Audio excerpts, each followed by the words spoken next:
Bonjour et bienvenue dans ce numéro 67 de Carter et Piston, dont voici le sommaire.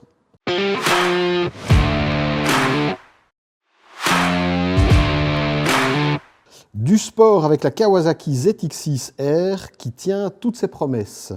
Triumph nous revient avec la Daytona 660, un nom mythique pour la marque. Royal Enfield n'en finit plus de rajeunir avec cette nouvelle Shotgun 650. Un peu de trial avec la nouvelle Gaz 250 TXT. Un gros mono, ça vous tente? Un essai de la très réussie Triumph 400 Speed.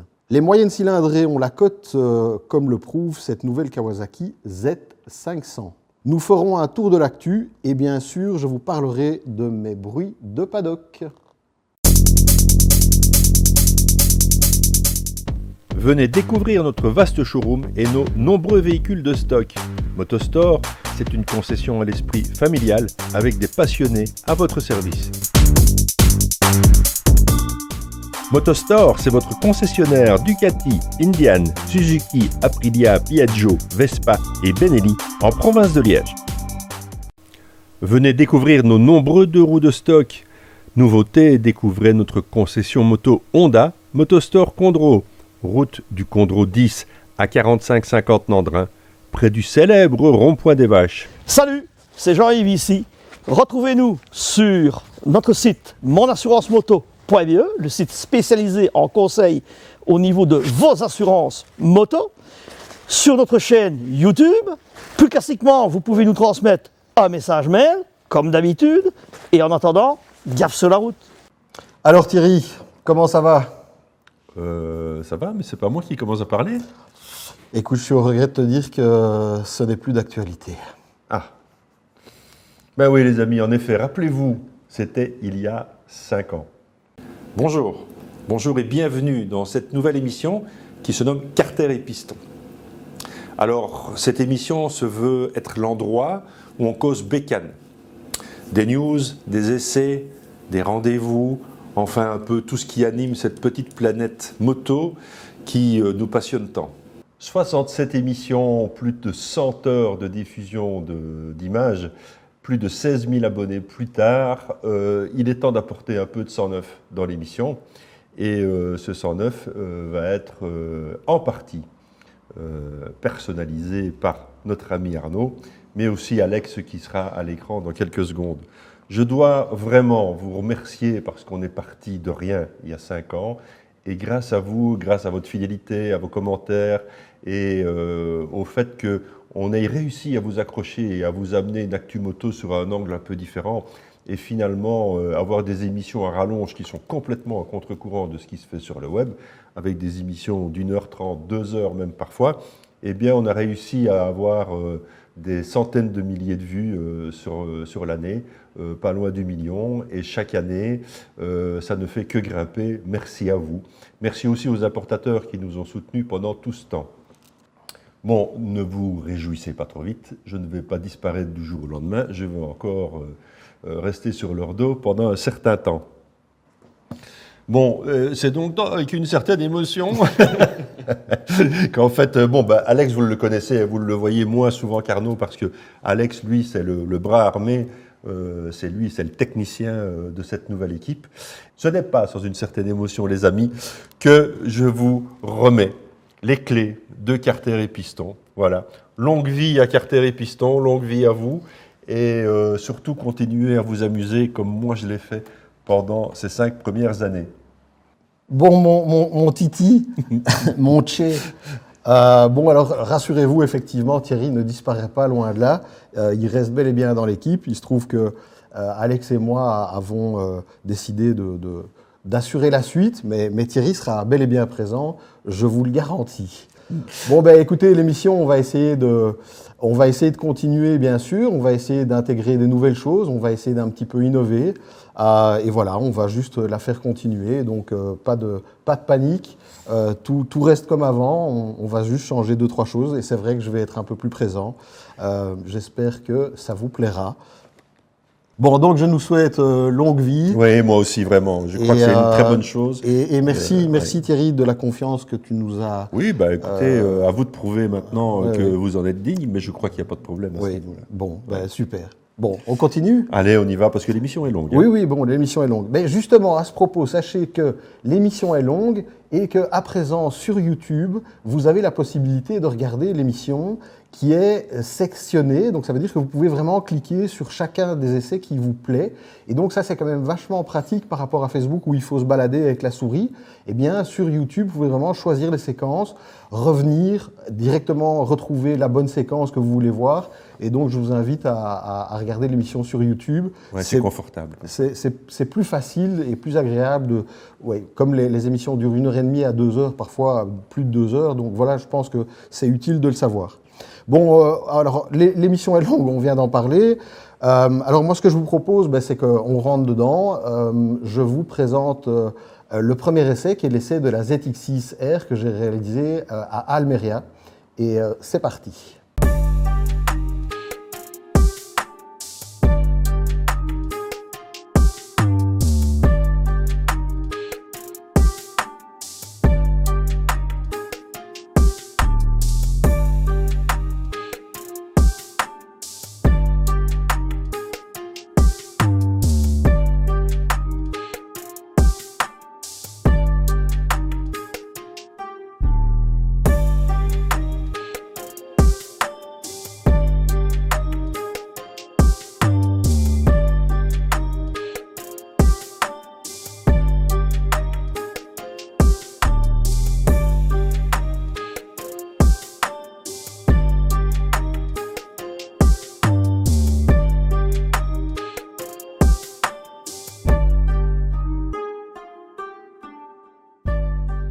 Bonjour et bienvenue à Almeria où nous avons passé une journée assez incroyable avec Kawasaki Benelux qui nous a organisé une présentation tout à fait spéciale. C'est à savoir qu'aujourd'hui on a profité du circuit d'Almeria. On était 5 journalistes et il y avait 3 motos disponibles. Et donc avoir Almeria pour 5 personnes et 3 motos, c'était assez fantastique et je dois remercier Kawasaki à ce sujet parce qu'on a passé un très bon moment. Bon, on va en revenir à la moto, à savoir que nous sommes ici face à la Kawasaki ZX6R, mais c'est une ZX 636R. Historiquement, en fait, Kawasaki a toujours développé un modèle 636 cm3 pour avoir un petit peu plus de couple et une version 600 cm3 qui était réservée et spécialement homologuée plutôt pour la course et spécialement pour le World Super Sport. Cette moto évolue parce que, évidemment, d'abord c'est une moto qui on fête les 40 ans de la Ninja. Et je trouve que ce coloris est fantastique. Alors la moto existe aussi en vert et en noir, mais celle-ci est vraiment superbe. Et donc cette moto, elle est là depuis un bout de temps. Moi j'ai commencé la piste, la ZX6 était déjà là. Au niveau motorisation, ils ont principalement travaillé sur la norme Euro 5+, qui sera obligatoire à partir de l'année prochaine.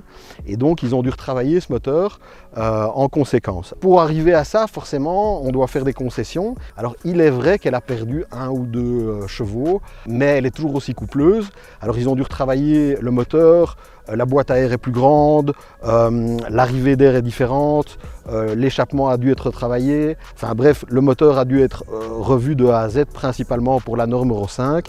Et ils ont essayé d'améliorer au maximum, mais dans la bagarre contre l'Euro 5+, ils ont perdu 2 chevaux. Pour être plus précis, ça fait 124 chevaux en statique et 129 avec le ram air, donc l'air forcé. Au niveau, je dirais, ergonomie et look, la moto a pas mal changé. Moi, je la trouve quand même vachement belle.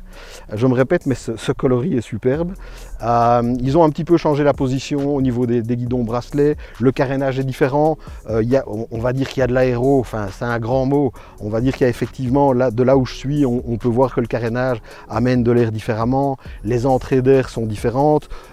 Ils ont essayé d'un petit peu revenir au look de la ZX10, pour l'avant, et que moi personnellement j'aime beaucoup la ZX10. Je trouve que l'avant est particulièrement bien réussi.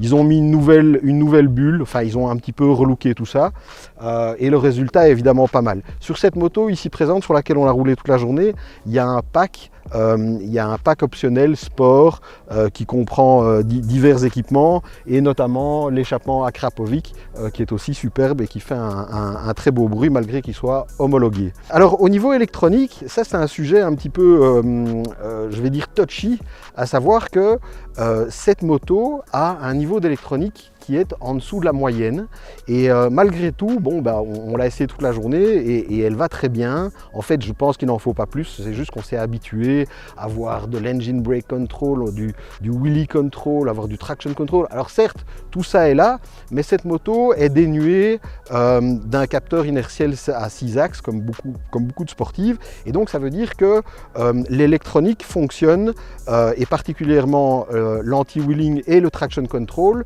sur base des données apportées par l'ABS, en fait les deux capteurs, et donc la vitesse à laquelle tourne la roue arrière et celle de l'avant, et donc c'est ça qui gère le traction control. Donc on va dire que le traction control est, je dirais, certainement un poil moins fin que ces fameuses motos avec le boîtier inertiel. Néanmoins, ils ont développé cette moto et ils l'ont gardé à un tarif qui est vraiment intéressant, à savoir qu'on peut avoir la version normale, verte ou noire, à partir de 11 799 €, et c'est un tarif relativement contenu. Ça marche très bien, cette moto marche parfaitement.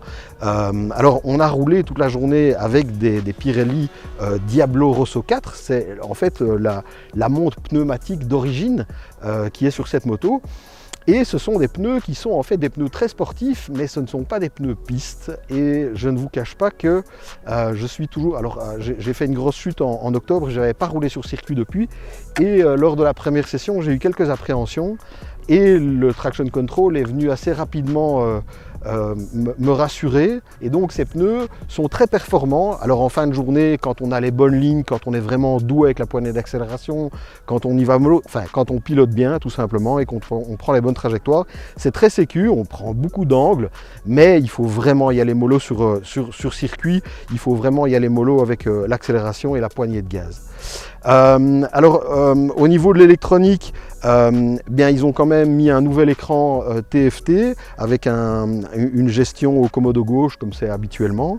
Alors c'est vrai que c'est assez intuitif, il y a 3 modes de conduite, plus un qui est un custom, enfin une fois de plus il y a toujours en général un mode qu'on peut régler soi-même, mais bon il n'y a pas 100 000 options, à savoir que en termes de traction control vous avez 3 niveaux. Le wheelie control est en fait lié à ça, mais on ne peut pas le gérer, donc il n'y a pas de niveau. Il y a un wheelie control, mais on ne peut pas le régler. Et la seule manière de se séparer du wheelie control ou du traction control, c'est de tout couper. Donc c'est tout ou rien.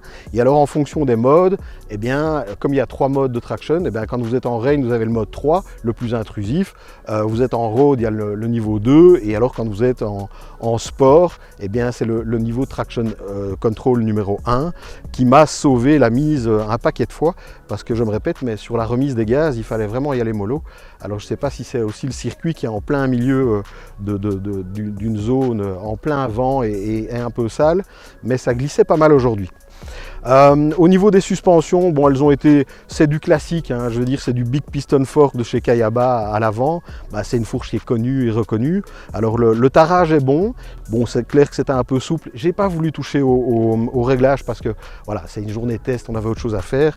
J'aurais dû un petit peu durcir l'avant parce que c'est vrai que en bout de freinage, quand on freine très fort, elle talonnait un peu de l'avant. Et alors effectivement, quand on freine très fort, eh bien l'ABS se met en marche parce que l'ABS est calibré d'une manière voilà, l'ABS est calibré pour la route et pas pour le circuit, et donc quand on freine vraiment très fort, eh bien l'ABS il comprend pas très bien ce qu'on fait, et donc il se met en route et ça allonge les freinages. Bon, néanmoins rien de dangereux, c'est même plutôt rassurant parce que le système marche bien, mais voilà. Bon, ben, au niveau des sensations, je dirais c'est une 600, ça reste super gai parce qu'une 600, ça reste quelque chose d'exploitable, ça reste une moto qui est agréable, pas trop physique, malgré que j'ai souffert, je crois que je manque un peu de sport, mais ça c'est un autre sujet. Et donc c'est gai parce que ça se cravache, ça hurle, ça reste quand même bien puissant. Il y a des gens qui disent ouais, sur les grands circuits, les 600 c'est quand même pas assez. Moi je dis c'est n'importe quoi avec une 600, là j'ai pris 250 km/h au bout de la ligne droite ici qui n'est pas énorme et donc c'est une moto qui marche très très bien et voilà, donc j'ai eu de bonnes sensations. Alors évidemment je pense que pour un usage circuit, enfin ça une fois de plus c'est quelque chose de différent, il faut enlever l'ABS et je dirais un petit peu mieux régler les suspensions, mais de base la moto est très performante et on a été très vite quand même ici aujourd'hui. Moi je salue quand même Kawasaki de réimmatriculer, enfin non, de réhomologuer un modèle 600 cm3 parce que c'est quand même une cylindrée qui n'a pas trop, je dirais, le vent en poupe. Néanmoins, Kawasaki continue à développer des modèles un petit peu en dehors de la norme, à savoir que j'ai essayé cet hiver, enfin l'année passée, la ZXR 400, il y a la 300 qui fait le championnat, on a toujours la 600, on a la 1000, donc je dirais que c'est quand même la marque qui détient le plus de sportifs et le plus de cylindrées différentes dans sa gamme et je salue cet effort parce qu'il y en a pour tout le monde et c'est vraiment bien. Voilà, je pense vous avoir tout dit à propos de cette moto. Je remercie Kawasaki Benelux pour cette fantastique journée et je vous dis à très bientôt pour un nouvel essai.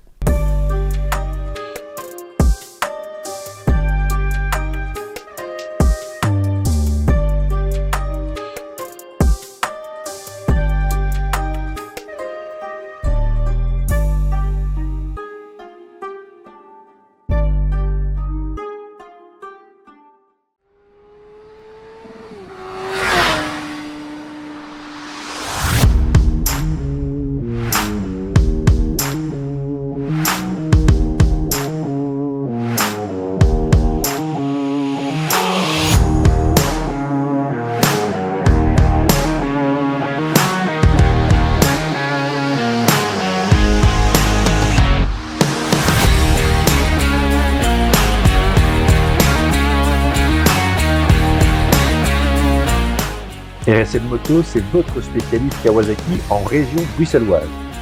Acheter votre Kawasaki chez RSM, c'est être certain du meilleur service de la région. Voilà Arnaud, pour cette ZX6R, vous avez été reçu dans des conditions assez particulières quand même. Oui, je dois vraiment remercier Kawasaki Benelux qui a fait quelque chose d'exceptionnel. Ça veut dire qu'on s'est retrouvé sur le circuit d'Almeria.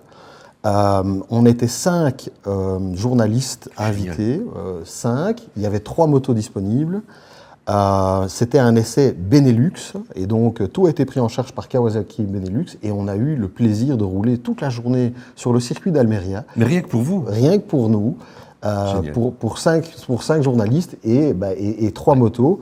Et alors les images sont dingues parce que alors forcément il y avait absolument personne à part nous. Bon, il y avait peut-être 3-4 commissaires de piste, mais en plus Almeria est dans un espèce de désert.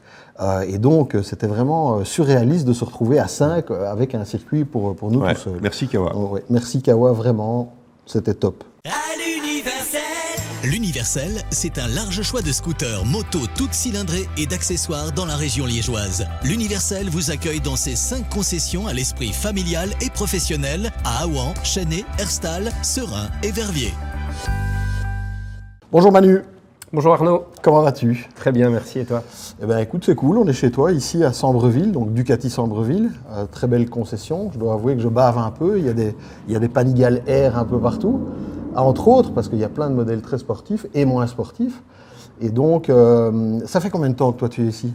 Exactement, ça fait 11 ans, ça va faire la 11e année, Okay. donc depuis 2013. Ok, parfait.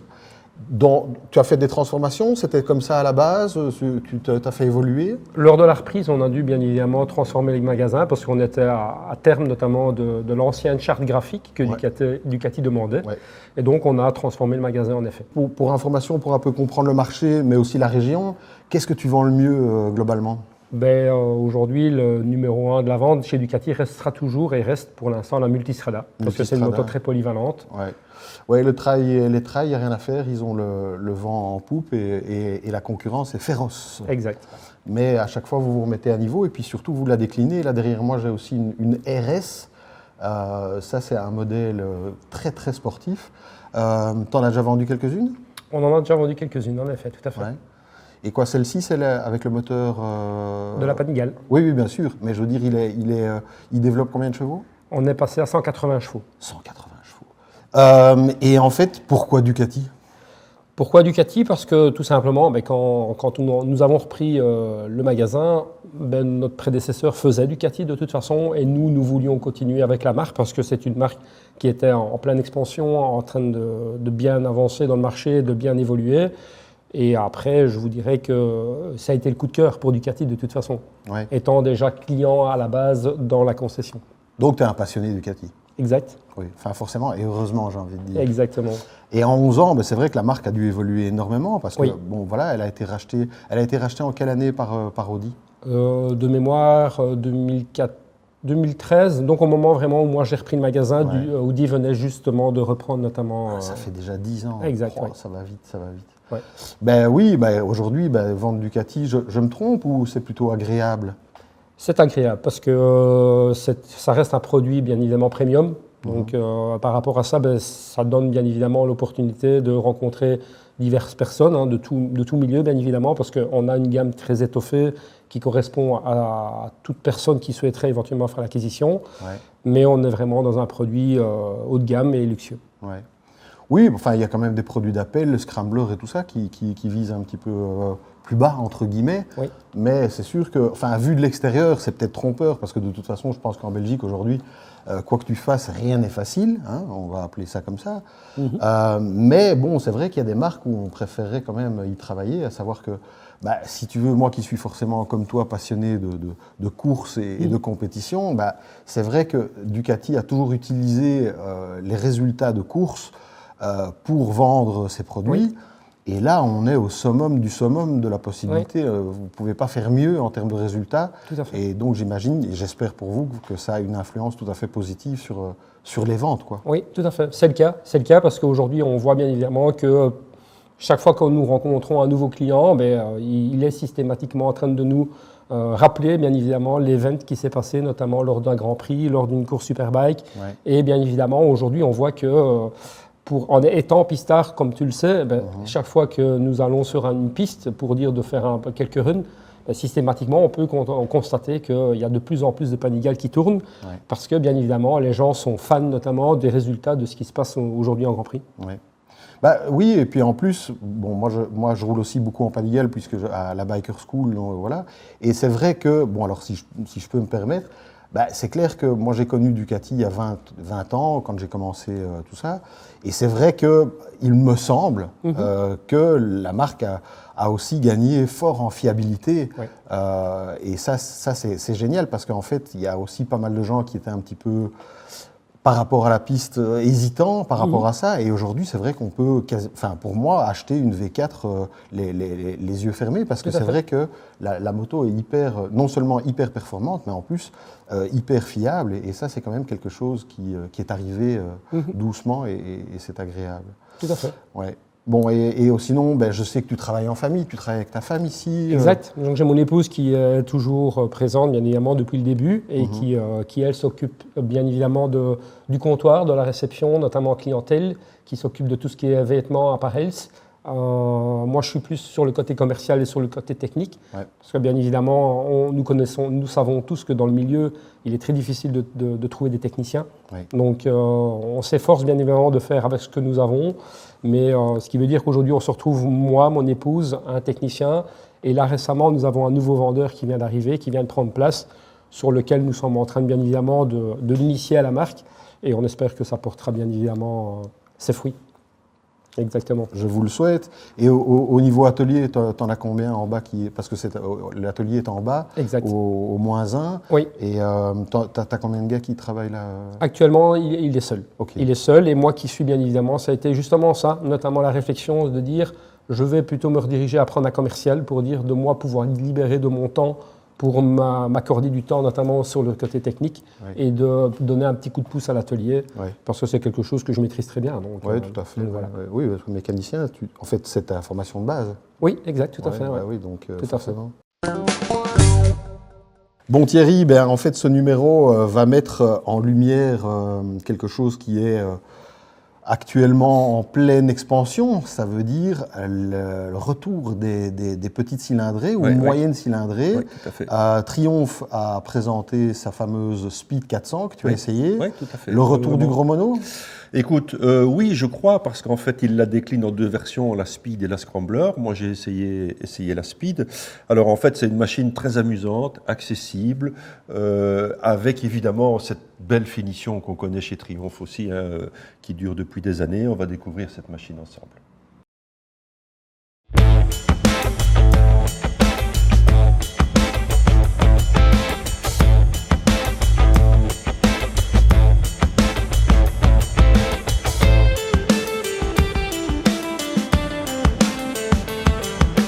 Je ne sais pas si vous l'avez constaté, mais depuis un certain temps, je trouve qu'il y a un retour des moyennes cylindrées.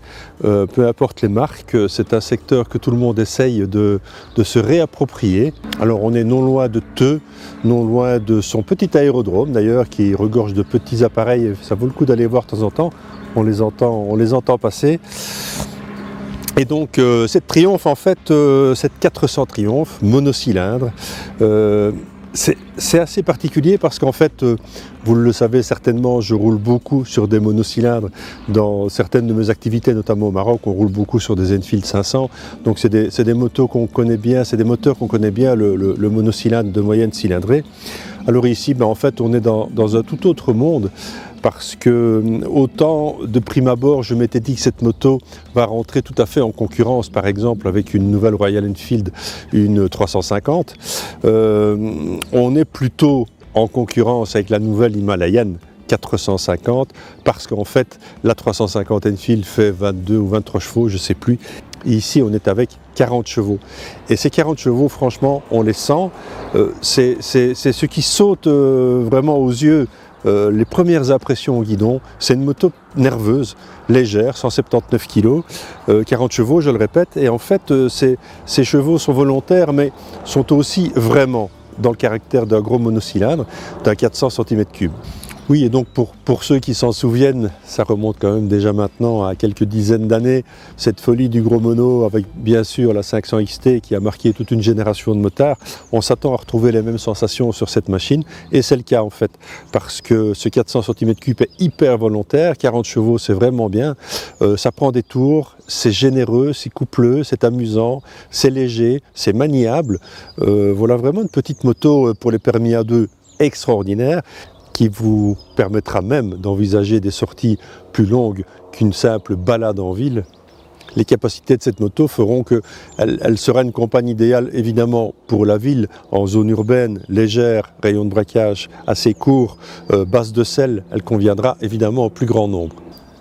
Voilà vraiment une machine en fait qui conviendra aussi bien pour la ville, par son côté léger, basse de selle, grand guidon, donc bonne préhension, rayon de braquage assez court, moto évidemment agile, 40 chevaux en ville, on va sortir de toutes les situations, mais elle vous permettra aussi d'aller vous balader le week-end et de ne pas avoir à rougir des performances de cette moto. Alors, Triumph décline cette machine en deux versions. Ici, on a la Speed 400 et il y a une version X, c'est-à-dire Scrambler avec un pot d'échappement relevé. Petite différence de prix, ceci est à 5 895, on est à 6 595 pour la version Scrambler. On est dans la bonne gamme de prix pour une machine de ce type, pour une finition de chez Triumph. Depuis les années, vous connaissez la marque de fabrique de Triumph, c'est cette qualité de fabrication. Encore ici, elle est au rendez-vous. Sur les équipements qui sont de base, effectivement, on a un seul disque, mais on a une fourche à verser, on a un très bon retour d'information, la moto est bien suspendue. On voit que la selle est suffisamment grande pour accueillir un passager ou une passagère. On a une bonne barre de maintien derrière, pose-pieds qui sont suspendus. Vraiment, belle petite moto, elle a une belle petite gueule. J'ai une petite préférence pour la Scrambler, pour peut-être son petit côté off-road avec lequel on pourra aller s'amuser dans nos campagnes ou rejoindre une rivière pour un pique-nique. Je fabule un peu, pour ça il faudrait qu'il fasse bon un peu plus de 2 jours. Et donc en fait, voilà, très bon petit essai, très bonne petite moto. J'ai pas grand-chose à lui reprocher. Évidemment, c'est une petite moto, je viens de le dire. Moi, je suis un grand gabarit. Je me sens peut-être un peu à l'étroit sur cette moto. Elle est assez courte, donc on est un peu plus ramassé, forcément. 400 cm3, on n'a pas besoin d'un châssis de 2,20 m de long pour y loger un tel moteur. Mais je me répète, en fait, elle a tout d'une grande.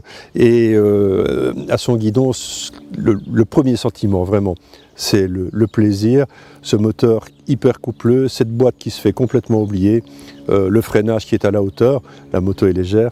Et allez l'essayer, cette petite moto, vous serez étonné. C'est une moto à peut-être avoir en plus dans son garage. C'est une moto qui ravira les jeunes permis, c'est une moto qui ravira aussi les dames, et ce n'est pas misogyne, mais c'est en fait une moto relativement basse de sel, et donc c'est souvent un critère de choix chez les dames pour leur machine. Et franchement, vous aurez beaucoup de plaisir. Avouez comme moi qu'elle a de la gueule, on a une peinture 3 tons, les rétros qui sont ici en bout de guidon. Belle petite moto, je suis emballé moi.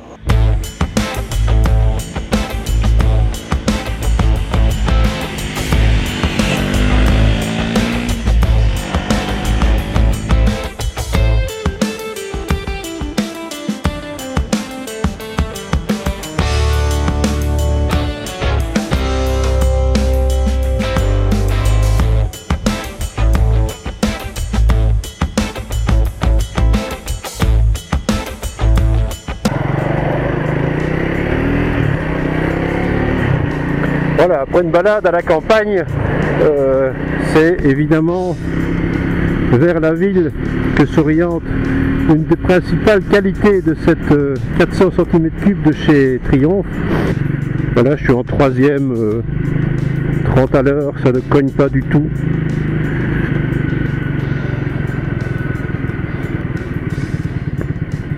Voilà, on va aborder le rond-point, je change même pas de rapport.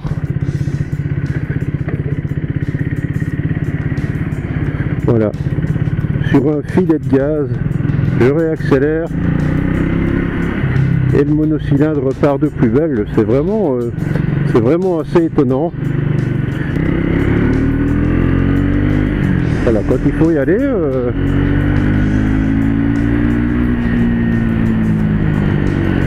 hein, on est très vite à la zone rouge, un peu au-dessus de 8000 tours. Ce qui est quand même vachement étonnant pour un monocylindre.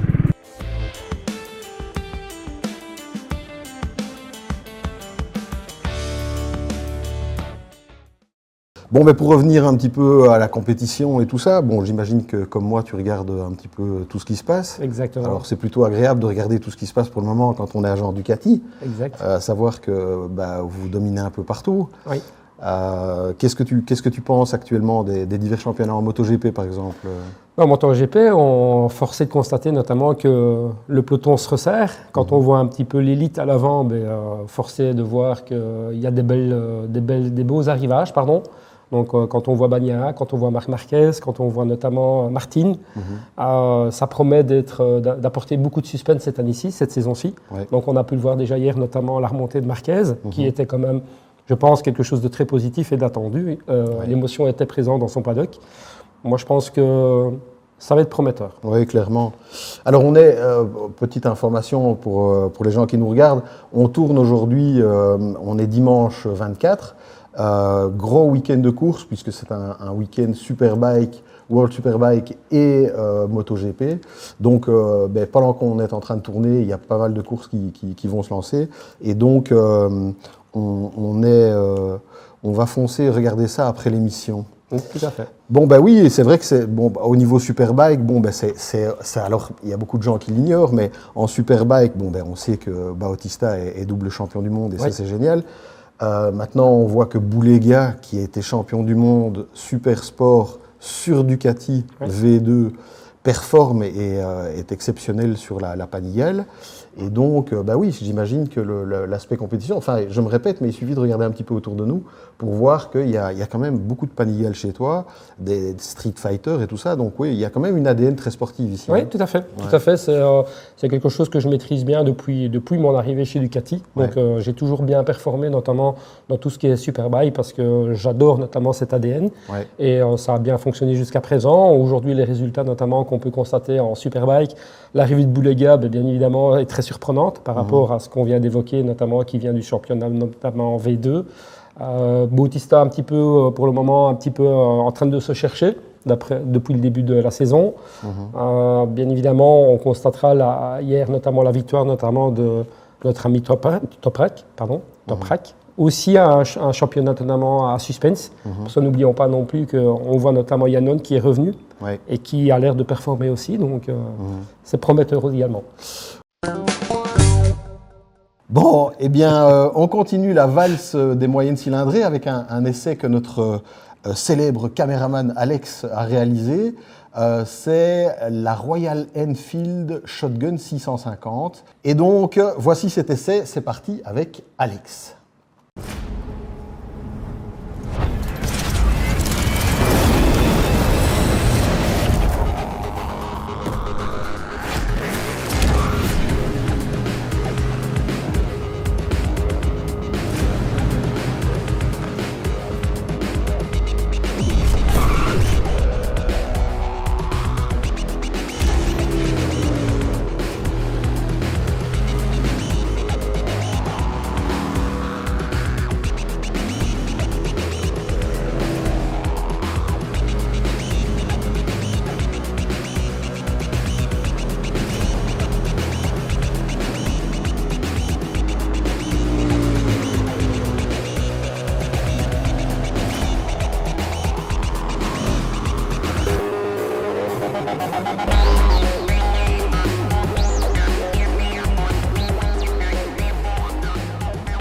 Eh bien, bonjour à tous, je suis super content de vous retrouver pour une nouvelle présentation avec ici à l'essai la Royal Enfield 650 Shotgun.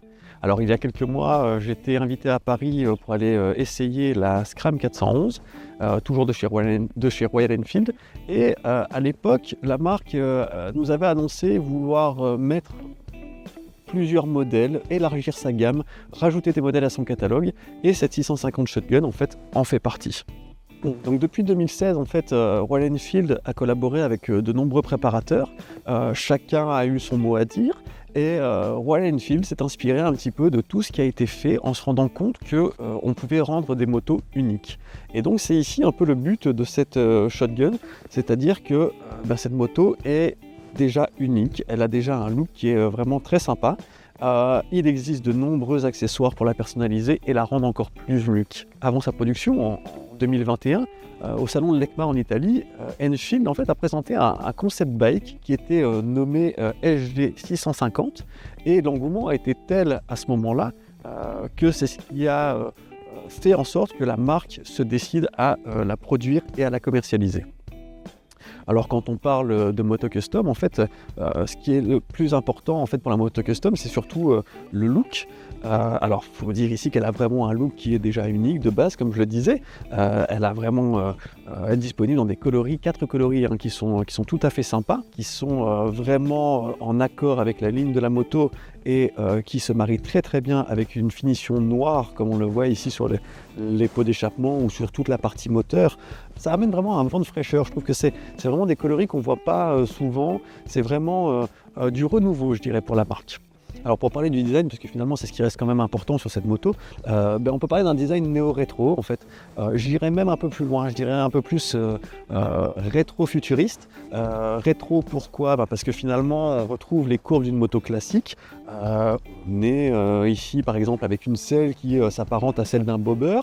Mais ça se marie très très bien en fait avec de nouvelles technologies. Alors quand je parle de nouvelles technologies, je ne suis pas en train de parler des d'électronique dans tous les sens et d'assistance dans tous les sens. Je parle simplement de une très belle intégration d'un phare LED ici dans une tête de fourche que je trouve absolument magnifique. Bon, pour ce qui concerne le cadre et le moteur de cette moto, en fait, comme j'expliquais tout à l'heure, je suis allé essayer la Scram 411 et en fait, à l'époque, la Scram 411, en fait, c'est une déclinaison de l'Himalayan. Ici, c'est un peu le même principe, c'est-à-dire que la moto en fait, est équipée plus ou moins du même cadre et du même moteur que la Super Meteor. Alors le cadre a certes été un petit peu modifié, il a été un petit peu renforcé pour accueillir cette selle monoplace. Cette selle monoplace peut se transformer en duo, c'est un duo homologué puisqu'on peut rajouter en fait une selle passager. Cette selle passager s'enlève juste en un tour de clé et peut laisser place à un rack porte-bagages qui est lui aussi est totalement homologué. Alors en ce qui concerne le moteur, le moteur c'est le même que la Super Meteor.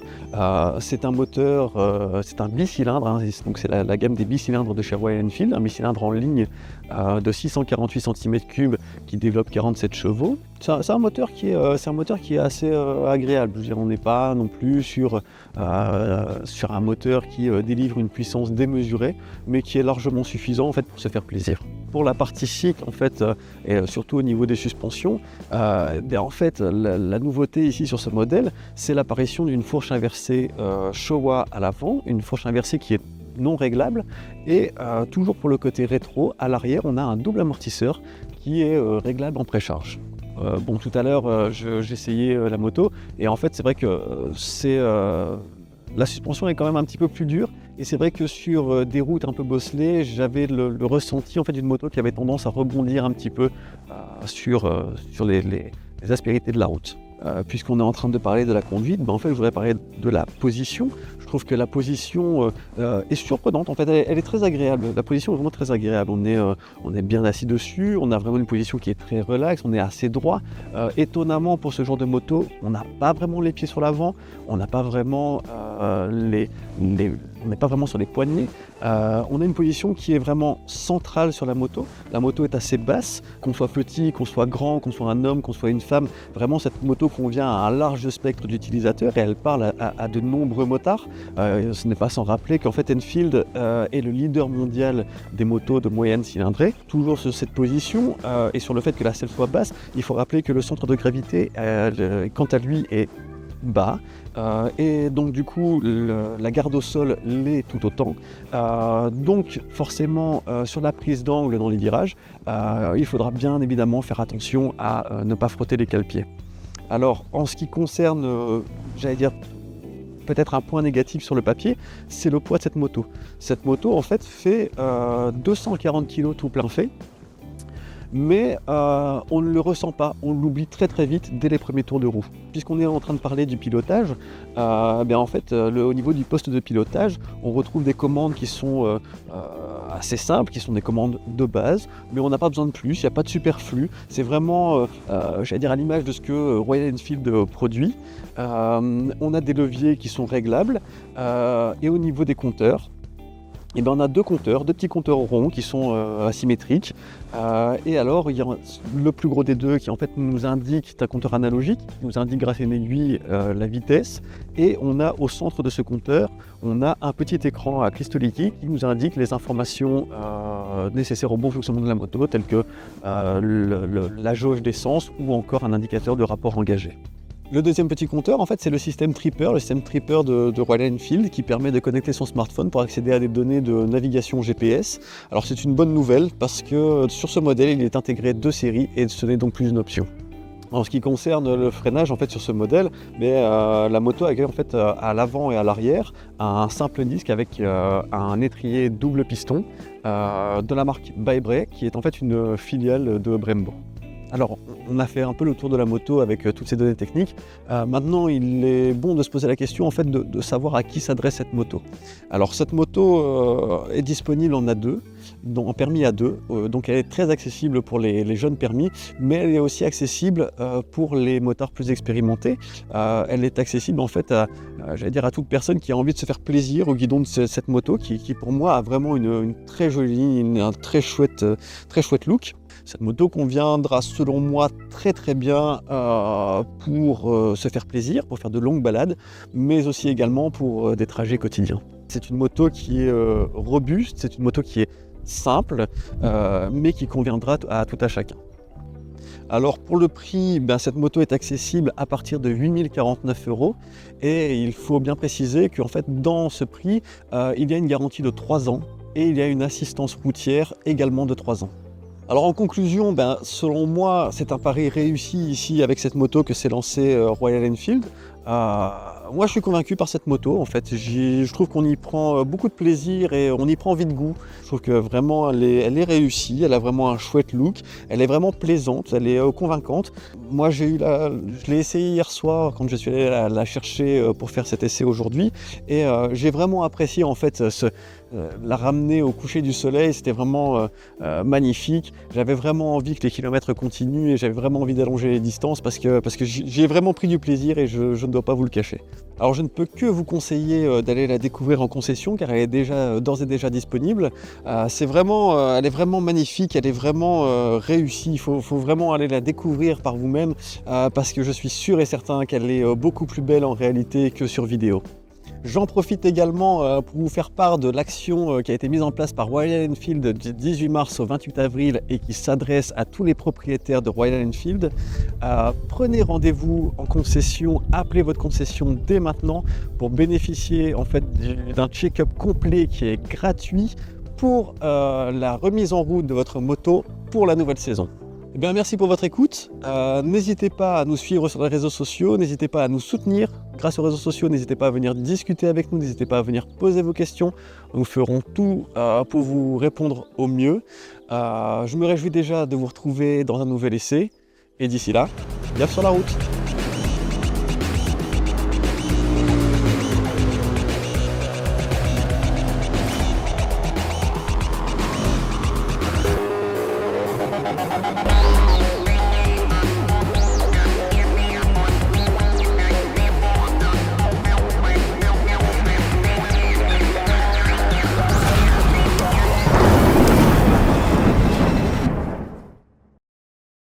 Bon, il y a aussi chez Ducati une grosse évolution. Vous arrivez en MX, Oui. Ça c'est assez délirant.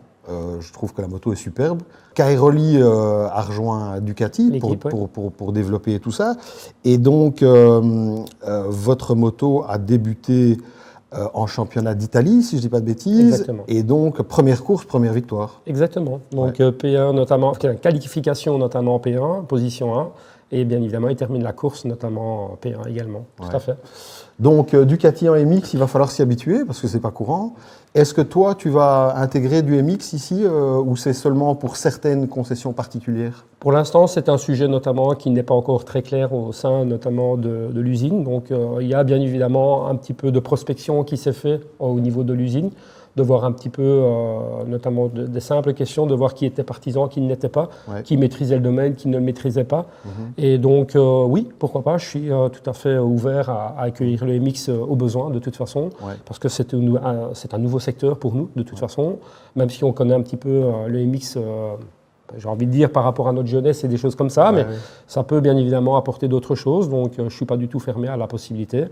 Et surtout, comme tu viens de le préciser, c'est une très belle moto. Oui, absolument. Qui fait déjà parler d'elle. Oui, c'est que le début, de nouveau. Voilà. De toute façon, quand vous arrivez quelque part, on sait ce que vous visez. Et donc, en général, Ducati ne va pas sur un terrain neutre. Oui, absolument. Bon, à ce propos, en fait, l'émission est pas mal tournée sur les moyennes cylindrées, parce qu'on va dire que c'est un petit peu le marché qui veut ça. Et vous avez intégré une nouvelle hypermotard, monocylindre, 698. Oui. Alors, j'ai malheureusement pas pu l'essayer en essai, je vais dire, presse. En tout cas, pas au niveau international. Donc mais par contre, j'ai été invité par Ducati Benelux et je vais, d'ici quelques jours, aller l'essayer en Hollande. Et alors, apparemment, on va avoir une initiation, tout ce qui est supermotard. Et je pense que cette moto est munie d'un système particulier par rapport à la gestion de la glisse. Est-ce que tu sais m'en dire un peu plus ? En fait, cette moto est munie, bien évidemment, comme la plupart des modèles actuels, donc de tout ce qui est package assistance. Donc, bien évidemment, il y a le traction control avec les contrôles de glisse et etc. Et l'anti-wheeling, ce qui fait partie des packages aujourd'hui. Ouais. Donc oui, cette moto, bien évidemment, comporte tout cela, va être super amusante par rapport à son rapport poids, parce que c'est vraiment une moto très jouette, très, très comique, même à essayer. Ouais. Et donc, pour le peu d'essais que j'ai pu réaliser personnellement et que j'ai pu notamment la découvrir, entre notre météo malheureusement un peu pluvieuse et sèche, mais j'ai pu bien évidemment m'amuser un tout petit peu. Donc c'est prometteur. J'ai une petite histoire à ce sujet. En fait, je roulais avec des 1000 et à l'époque, je roulais avec une Triumph, un Speed Trip 950, avec lequel j'ai fait une grosse chute. Je me suis fait mal et je me suis dit, écoute Arnaud, il faut que tu arrêtes de rouler avec des trucs si puissants. Et donc, je me suis acheté à l'époque un KTM 640, Oui. un Duke 640. Je crois que c'est la plus grosse erreur que j'ai jamais faite de ma vie parce que j'ai jamais roulé aussi fort et aussi follement parce qu'en fait c'est des machines à mettre sur la roue arrière, sur la roue avant. Tu rentres en glisse dans le truc, tu fais glisser ça de partout. Et en fait, j'ai jamais roulé aussi dangereusement qu'avec un mono comme ça. Donc attention, c'est mono, c'est très drôle. Mais il faut savoir se contenir. Voilà, exactement. Mais Exactement. je suis heureux d'aller l'essayer. J'espère que la météo sera de notre côté. Mais encore un nouveau modèle chez Ducati qui va faire parler de lui certainement. Maintenant, moi je me pose une question, mais à mon avis, je doute que tu puisses me répondre, mais c'est peut-être quand même bien d'aborder le sujet. Il est évident que rentrer dans le MX, c'est une chose. Maintenant, il faut rappeler que le Moto 3 roule en 250 et que KTM y est, que forcément Honda y est. Il y a un autre constructeur de moteurs dans le championnat du monde qui fait des 250, je pense pas. Hein. Comme ça, de mémoire, non, pas à ce que je sache. Mais alors on se dit, si vous continuez dans les mix, il faudra forcément en faire une petite, une 250, qui peut être une base aussi de moteur pour rentrer en Moto 3 officiellement. Tout à fait. Bon, alors ça, moi, c'est moi qui pars complètement en délire, là, je vous le dis tout de suite. Sûr. Mais voilà, c'est des idées qui viennent. En général, tous les constructeurs de MX ont des 450 et des 250. Et moi, directement, je fais le rapport avec la possibilité d'un jour venir en Moto 3 vous battre. Et donc, on verra si c'est le cas dans quelques années. Sait-on jamais, Ducati sait nous surprendre et nous a toujours surpris jusqu'à présent depuis X années. Et donc, j'ose espérer qu'ils nous surprendront encore prochainement, de toute façon. Bon, écoute, clairement, je te souhaite une excellente saison. On aura l'occasion de se revoir, comme d'habitude, sur certains événements Ducati. Écoute, merci beaucoup de ton accueil. Et puis, écoute, à très bientôt. On va faire quelques images de ton très beau magasin. Et n'hésitez pas, on est ici à Sambreville, chez Ducati. Thierry est toujours en moyenne cylindrée, donc toi tu as essayé les Kawa 500 cm3. Oui. Il s'agit de quel modèle? Le modèle Z et la Ninja. Alors ce mois-ci on va parler de la Z.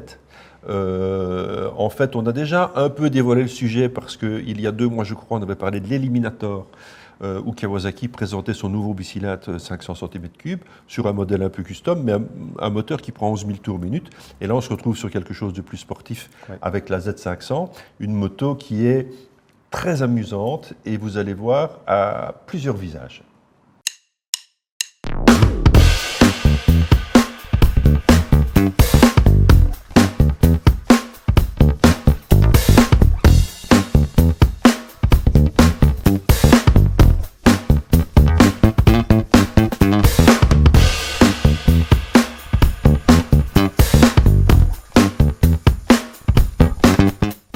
Nous sommes en Espagne et pendant 2 mois, nous allons parler des nouvelles Kawasaki 500. Nous allons ce mois-ci parler de la Z500.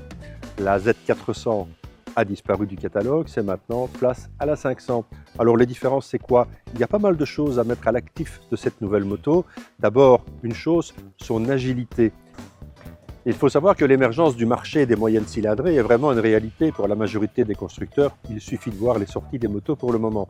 C'est important, pourquoi? C'est important parce que ces motos vont décider du futur réservoir des motards qui feront les motards de demain. Pourquoi? Parce que c'est ici qu'on va aller chercher la jeunesse et les nouveaux motards avec des permis A2 puisque cette moto est accessible au permis A2 avec ses 45 chevaux, avec une moto agile qui permettra aussi de convaincre les gens qui habitent en ville d'avoir une utilisation urbaine et extra-urbaine. On est ici à 6 549 €, c'est-à-dire le prix d'un gros scooter. Mais pour ce prix-là, vous avez une vraie moto qui va tirer son épingle du jeu en ville, parce que cette moto est maniable et elle est légère. Par rapport à sa grosse concurrente qui est la CB500 de chez Honda, ici vous avez 20 kg de moins. 20 kg de moins sur une moto, c'est vraiment énorme. Ça lui donne de la maniabilité, de l'agilité en ville. Et avec son grand guidon, cette moto vous permet de vous faufiler vraiment dans la circulation. Le moteur, on l'a découvert il y a quelques semaines ensemble avec l'Eliminator, bicylindre. Sur cette base de ce bicylindre de 500 cm3, de 451 cm3 exactement, Kawasaki va décliner toute une gamme de motos, dont cette 500. Il est évident que cette 450-500 cm3 est étonnante. Sur la base de ce moteur 500 cm3 qu'on a essayé sur l'Eliminator, en fait, ce qui étonne évidemment, c'est la prise de tours minute. On monte à 11 000 tours minute. Alors c'est une moto qui offre vraiment deux visages, comme d'habitude un peu, vous allez me dire, chez Kawasaki. On peut descendre relativement bas. Et c'est une moto qui offre pour sa cylindrée pas mal de couples. On va passer une épingle en troisième. On ouvre, ça repart sans aucun problème. Maintenant, c'est aussi une excellente machine pour apprendre à piloter, ou dès qu'on va vouloir cravacher un petit peu et rester dans une zone de tour amenant le maximum de puissance, on va jouer sur les rapports, on va les descendre, on va les monter, on va vraiment s'amuser et on va apprendre à piloter une moto. Et ça, vraiment, c'est une machine qui peut le faire.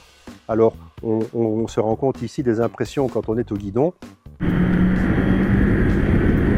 Bon, voilà les petites routes évidemment dans lesquelles cette Z500 excelle. Formidable petite machine à apprendre à piloter. On peut un peu rouler sur le couple parce que la moto en offre, mais ce qu'il y a vraiment de très bien, c'est qu'on peut vraiment jouer avec une machine un peu plus pointue, aller chercher les tours et jouer sur les rapports, les monter, les descendre et essayer d'être toujours sur une plage de régime optimale. C'est très très amusant et vous voyez comme moi que cette machine répond au doigt et à l'œil. Le freinage est vraiment très bien malgré un seul disque, mais il fait 310 mm, donc c'est largement suffisant pour arrêter la moto. Très bonne tenue de route. Allez, on est reparti.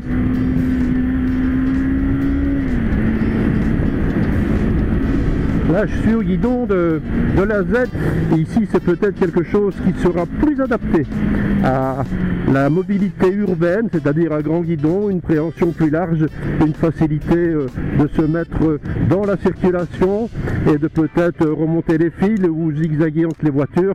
Donc tout l'avantage évidemment de la mobilité en deux roues.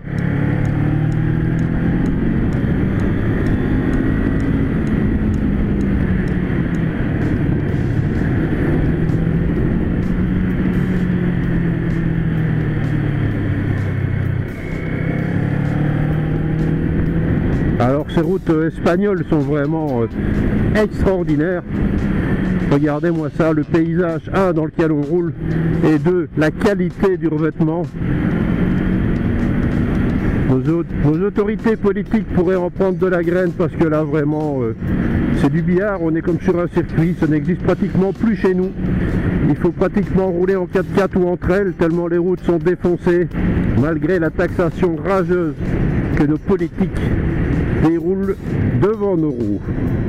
Alors les impressions au guidon sont partagées justement entre cette sportivité et ce côté pratique, parce que c'est une moto qui pourra vous emmener donc aussi bien en ville qu'en balade avec les copains le dimanche. Elle n'aura pas à rougir du rythme que vous pourrez suivre avec cette machine. Rendez-vous le mois prochain, et le mois prochain nous parlerons de sa sœur plus sportive, la Ninja.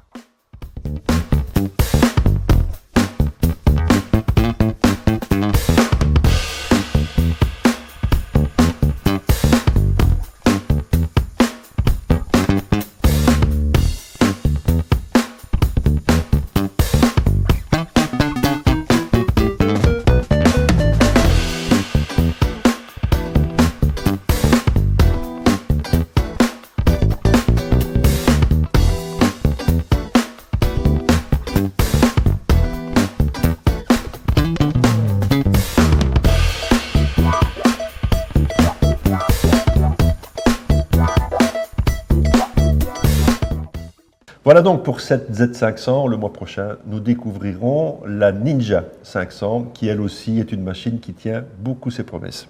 Arnaud, on va découvrir toujours dans cette mouvance de la moyenne cylindrée une dénomination en tout cas qui est attendue depuis très longtemps chez Triumph, c'est le retour de la Daytona. Oui, la Daytona 660, un modèle que j'ai essayé il y a quelques jours et qui est en fait placé dans un segment très concurrentiel. Donc c'est les nouvelles sportives de moyenne cylindrée. Et il y a pas mal de concurrence à ce sujet et j'ai trouvé, moi personnellement, alors déjà je dois avouer que j'aime beaucoup Triumph depuis toujours. Ils ont fait une moto qui est vraiment performante, qui est parfaitement placée dans son segment selon moi. Une moto parfaitement placée dans son segment et j'ai pris beaucoup de plaisir pour cet essai. D'accord. Et après cet essai, nous ferons directement le point sur l'actu.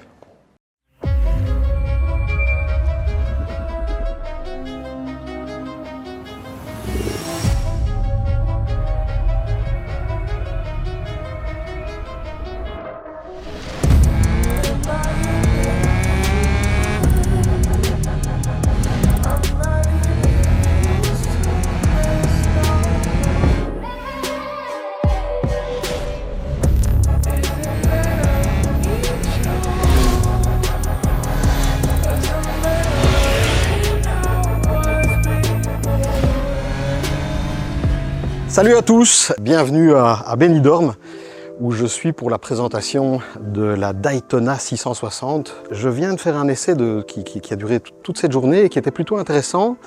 Et je ne vais pas vous la faire à l'envers. Cet essai a un petit goût un petit peu bizarre, à savoir que c'est une moto qui est assez polémique. Tous les fans de la marque attendaient une 765 Daytona et Triumph a dégainé une 660. Et donc c'est vrai que pas mal de gens ont été déçus par rapport à la cylindrée et se sont dit c'est dommage, l'ADN sportive, en plus ils sont en moto 2, tatati tatata. Alors il faut bien comprendre le positionnement de Triumph à propos de cette moto. Pour revenir à la base, on est sur un essai ici uniquement routier, donc on n'a pas roulé sur circuit, ce qui en dit long sur la vocation routière de cette moto et absolument pas, ce n'est pas une super sport, c'est bel et bien une sportive routière avec une position qui est franchement relaxe et donc c'est une moto qui n'est pas destinée spécialement à faire du roulage sur circuit et ils ont fort insisté là-dessus, c'est une moto routière. Pour comprendre la démarche de Triumph par rapport à ce modèle, eh bien, il faut comprendre qu'en fait, ils ont fait une étude de marché. Alors, pas besoin de vous dire qu'aujourd'hui, il faut faire des grosses études pour placer des produits exactement là où il faut, pour toucher un maximum de public. Et on va dire que je ne suis pas le public visé par cette moto, même si j'ai beaucoup apprécié la journée. Le public visé est plutôt jeune. Ils ont voulu rentrer sur le marché une moto à prix compétitif. Alors, cette moto coûte 9 995 €. Donc, ils sont tout juste à la barre symbolique des 10 000 pour être bien placé au niveau du marché. Et donc, ils ont voulu toucher un public qui est plutôt un public jeune, trendy, tendance.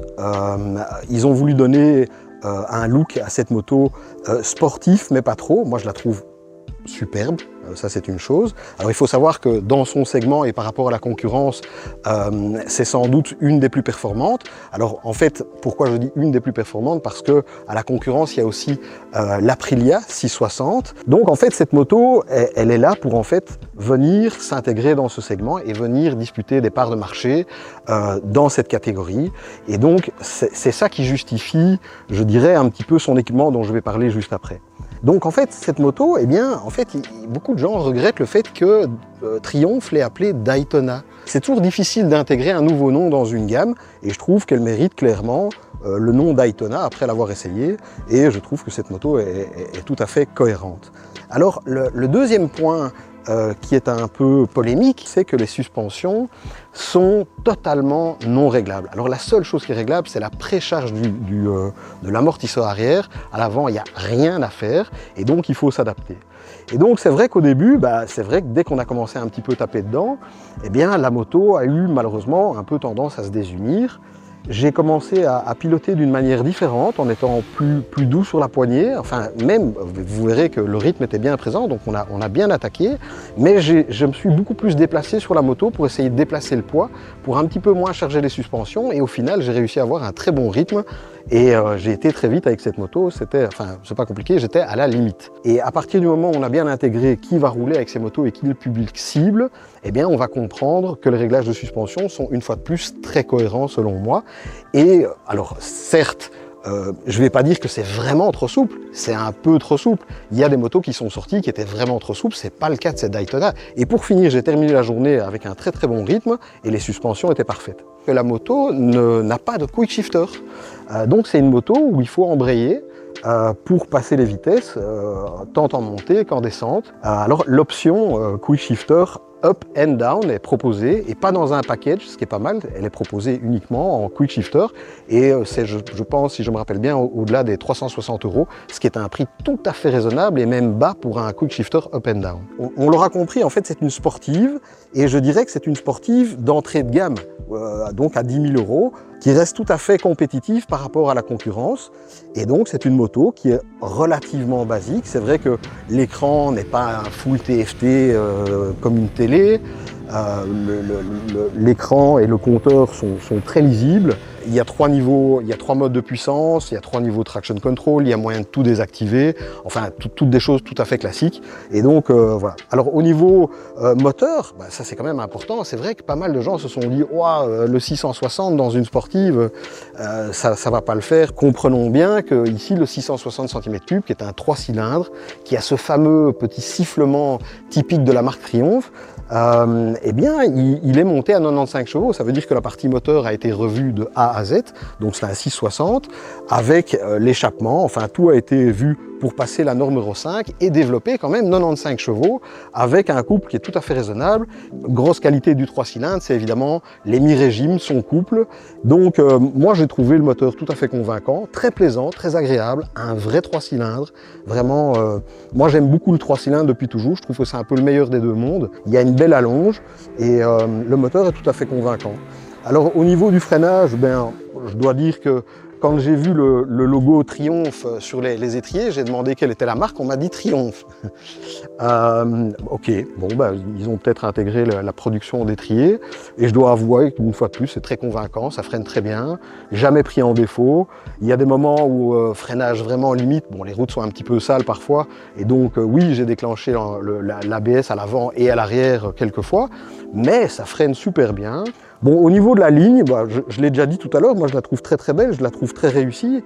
La position de cette moto quand on est dessus, c'est pas, comme je l'ai dit tout à l'heure, c'est une sportive routière, donc en fait c'est pas des demi-guidons, c'est un T de fourche qui intègre des demi-guidons mais qui sont relevés, donc on a franchement une position qui est vraiment agréable, un tout petit peu sur l'avant, enfin juste comme il faut par rapport à ce segment de moto. Voilà. Alors au niveau des pneus, les pneus sont des Michelin Power 6. Donc 6e édition de ce pneu et on ne l'a pas mis en défaut. On a tous été étonnés par un truc assez incroyable, c'est qu'on a roulé avec des motos, nous on est le 3e groupe de journalistes et donc ça veut dire que ces motos ont déjà fait 3 journées complètes avec des journalistes à leur bord et on a fait 170 km et c'est la même chose pour les autres.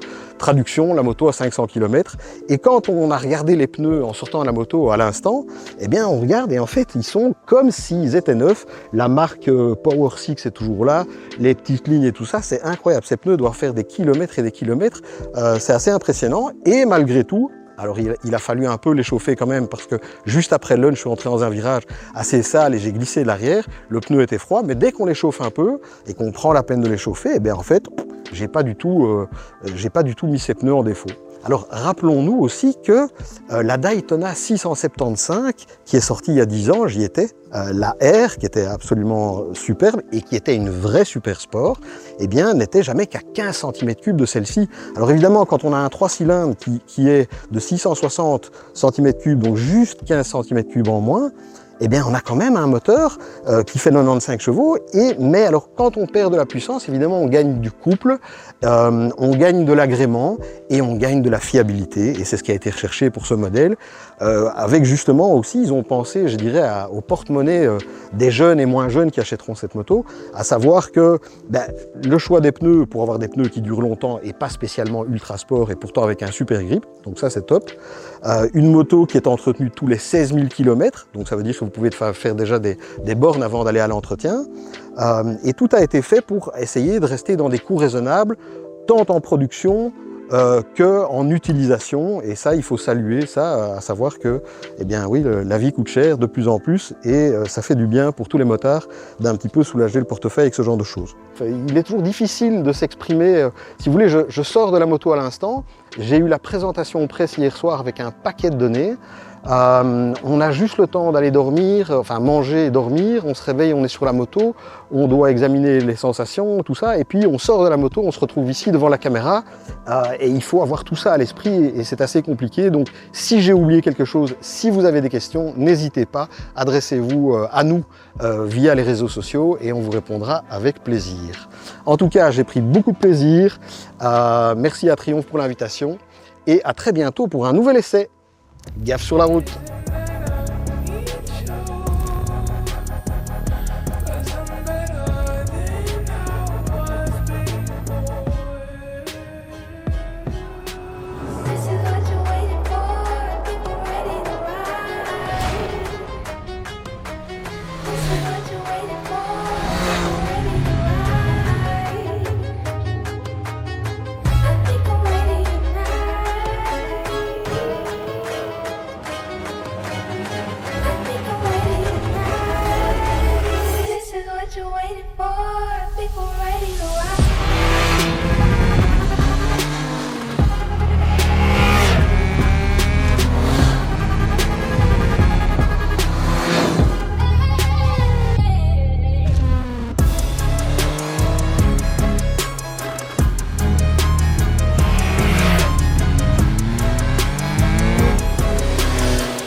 Marco, Salut Thierry. ça va? Oui. moi, ça va. Hein. Oui, moi aussi. Ah, ça, je te Ouais, jure. je suis jaloux, moi. On est en mars 2023 et qu'est-ce que je vois passer? Un communiqué de presse où Royal Enfield a la merveilleuse idée de lancer un modèle réduit. Et dans ces modèles réduits, il y a un modèle qui est dans mon garage. En vrai, je me dis, mais non d'un chien, il me faut cette moto. Je t'appelle, on passe commande directe. Je te dis, voilà des sous, je peux tout te payer, je m'en fous, j'en veux une. Et puis le temps a passé, on l'espérait pendant les vacances, on l'espérait à l'automne, on l'espérait à l'hiver, à Noël, et puis voilà, nous voilà presque à Pâques. Et tu m'as donné un petit coup de fil en me disant, écoute, elle est là. Alors on a commencé à déballer cette moto qui arrive, je me souviens, quand la mienne, et ne m'en veux pas, mais tu connais mon histoire, que cette moto est arrivée d'Inde dans une boîte comme ça. Similaire, et elles arrivent toujours plus ou moins comme ça, j'imagine. Elles ont évolué. C'est un peu des boîtes en carton maintenant. Jusqu'il n'y a pas longtemps, elles étaient encore dans du bois. Et alors en fait, c'est une moto qui est entièrement faite à la main, Complètement. qui est à l'échelle 1/3, c'est ça? 1/3. Il y a 150 pièces qui la composent. Tout, a priori, est démontable. Ils ont été jusqu'à usiner l'intérieur des carters moteurs. Donc tu pourrais enlever le filtre à huile, le couvercle du filtre à huile en voulant. C'est les meilleurs artisans de l'usine historique de TVT à Chennai qui se sont mis sur l'assemblage des premières. Et depuis peu, ils ont dû augmenter la main-d'œuvre puisqu'ils n'ont clairement pas pu répondre dans les délais à la demande qui a été énorme. D'accord. Nous, on la voit, pas vous encore. On la voit de là, j'aime autant de vous dire que c'est un véritable bijou. On la C'est sort. vraiment un véritable bijou et je n'attends qu'une chose, c'est de la sortie. Allez, on la prend. 8 kilos, hein. 8 kilos de bon acier indien. Les amis, la voilà. On va lui mettre sa béquille. Et voilà. Alors là, les amis, franchement, quelle merveille. Je crois que c'est la seule moto que ma femme n'a pas acceptée dans le salon. Merci mon Marco. Faut que je t'embrasse parce que je suis ému. Moi aussi, merci à toi d'avoir... C'est vraiment magnifique. Est-ce qu'il faut revenir après les 1000 premiers kilomètres? 500. Ah, à 500, il faut... Voilà. Ouais, et tous ça les va, mois, d'accord. tu vas venir avec et la montrer à tous ceux qui pleurent pour avoir Ouais. malheureusement Alors, raté le coche. Justement, tu parles de ceux qui pleurent. On est là tous les deux autour de la moto. Il y a plein de copains à toi Voilà. qui sont venus. On va les inviter. Venez tous. Venez la voir tous de plus nous. près. Venez tous près de nous et admirez ça. Le premier qui la renverse est évidemment déshérité à la 8e génération. C'est fabuleux. Extraordinaire.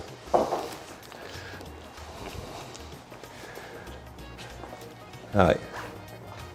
Ça, c'est quand même quelque chose. Regardez-moi ça, je débraye. La patte d'embrayage, ici, elle fonctionne avec le petit ressort, comme sur la vraie. J'ai le sélecteur, un kick. Fabuleux.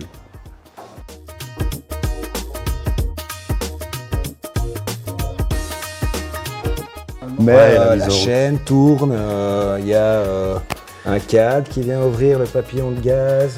Ils ont même été moulés les caoutchoucs des pose-pieds.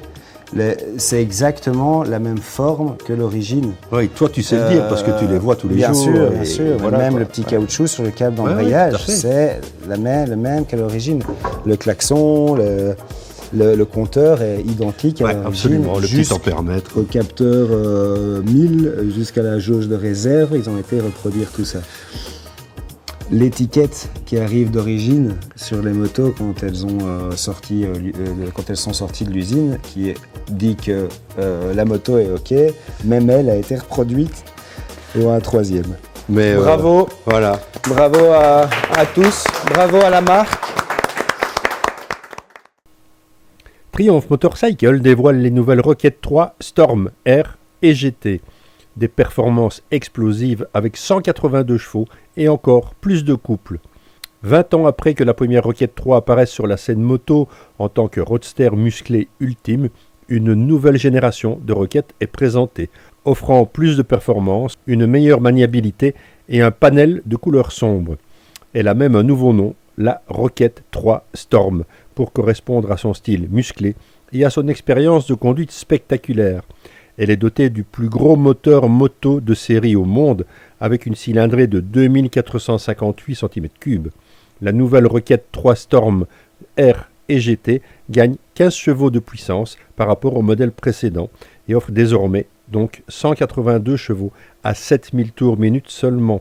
Les clients peuvent en savoir plus évidemment sur le site Triumph, venir passer commande chez leur concessionnaire local et évidemment les motos seront en concession à partir du mois d'avril.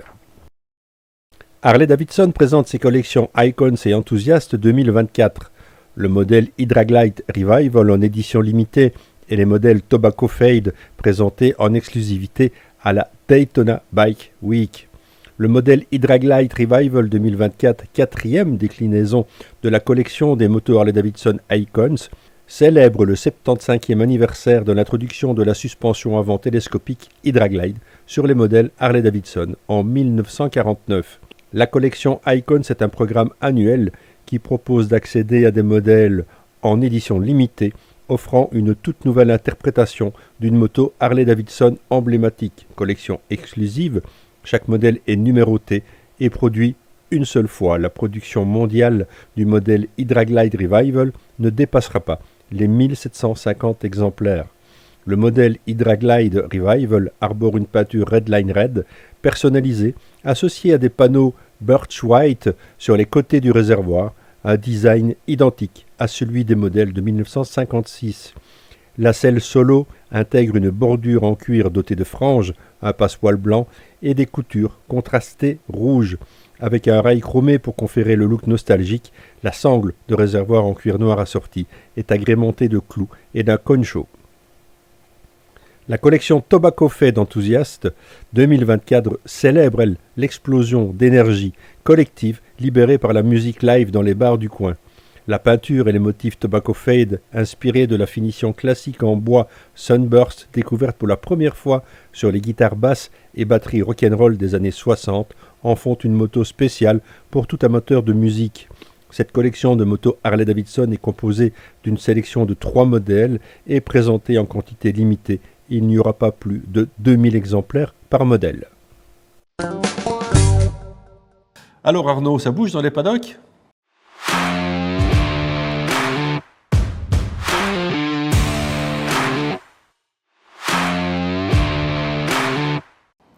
Oui, Thierry, ça bouge toujours dans les paddocks, que ce soit l'hiver ou l'été, enfin toute l'année ça bouge. Et là, La saison a redémarré là maintenant. oui, là on est en plein dedans. Comme je l'ai signalé, aujourd'hui nous sommes le dimanche 24. Ça veut dire que, en fait, à l'heure où nous parlons, il y a des courses qui se font à Portimao pour le championnat du monde MotoGP et le World Superbike est à Barcelone. Gros week-end de course, donc j'ai fait le calcul. Alors on aura aujourd'hui donc du Super Sport 300, du Super Sport 600, du Superbike avec 2 courses. Ça fait quand même 4 courses rien qu'en World Superbike. On a le Moto 3, le Moto 2 forcément et le MotoGP. Ça fait 7. Et alors, je pense qu'aujourd'hui, il n'y a plus de courses de Moto I, parce que je pense que la dernière a été faite hier. Alors hier... Elles ne sont pas rechargées en fait. Pardon ? Elles ne sont pas rechargées. Pour une fois, elles n'ont pas brûlé. Oui. Ça fait déjà 2 fois que le paddock Moto I brûle. Donc voilà, c'est pas encore tout à fait sécu, c'est comme ça. Écoute, oui, ça bouge. Alors moi, j'ai regardé le sprint hier, qui était absolument magnifique. Ouais. Magnifique, en fait, c'est parti. Bah oui, c'est ça les sprints. Hein. Donc c'est que ça part, ils partent tous comme des balles. Ils doivent théoriquement, entre guillemets, pas gérer les pneus, parce que normalement, les pneus doivent tenir aisément 12 tours. Les 12 tours ou 11 en fonction de la piste. Et donc, oui, magnifique course avec des rebondissements. Alors, Ducati reste de toute façon devant, il n'y a rien à faire. Oui, Pecco a fait une petite faute. Disons qu'il est un peu coutumé du fait. Cette fois-ci, il a eu la chance de rester sur ses roues et de repartir, donc le résultat est bon. On va dire que souvent, enfin, je ne vais pas dire que c'est habituel, mais Pecco, malheureusement, a un petit peu l'habitude de partir devant et parfois faire des erreurs. Ouais. Malgré ça, il arrive quand même à être champion du monde, donc chapeau. Ce qui est à noter hier par rapport à cette course sprint, évidemment, c'est que, alors, podium full espagnol, donc, alors Aprilia a gagné avec Vinales, donc ça, chapeau. Alors Vinales, qui était déjà un athlète, parce que moi je suis un peu comment il s'entraîne, tout ça, c'est un type qui s'entraîne non-stop, il aurait encore perdu 2,5 kg. Mais je l'ai trouvé très, très fit, quoi. Oui, vraiment. il y a plus fit que ça maintenant, en fait, les gars. Par rapport à moi, en tout cas. Oui, et moi aussi. Oui, non, alors c'est fou comme quoi maintenant les gars essayent de perdre du poids pour être le plus fit possible. Et il y a de moins en moins de place pour des pilotes grands et lourds, comme l'ont été Petrucci, qui performe maintenant en Superbike, comme l'ont été, je dirais, que même Rossi ou même son demi-frère Luca Marini, sont des grands. Et aujourd'hui, le niveau de performance est tel qu'on peut rater une pole pour un dixième ou moins, ou quelques centièmes, et que effectivement peser peut-être 2 kilos en moins ou ceci permet d'aller gagner un dixième. Et ça coûte moins cher de les gagner là que de les gagner sur la moto, qui de toute façon sont limitées en poids. Absolument. Bon, alors il n'y a pas encore de règles de poids cumulé pilote moto en MotoGP. On n'en parle pas à l'heure actuelle parce qu'effectivement les motos ont des puissances démesurées. Bon, enfin, il faut compter à peu près 50 chevaux de plus qu'une Superbike. Et en Superbike, depuis cette année, il y a effectivement la règle du poids qui fait que Bautista, champion du monde en titre, a dû embarquer entre 4 et 7 kilos sur sa Ducati. Et alors évidemment, la grosse difficulté... C'est où les mettre. Voilà, c'est où les mettre, comment les placer. Alors ils en sont à mettre par exemple tout simplement un bras aussi en plus lourd, un cadre plus lourd, tout simplement parce que en fait, le poids est étalé sur plus de choses. C'est très compliqué ça quand même. Oui, ils en sont même parfois...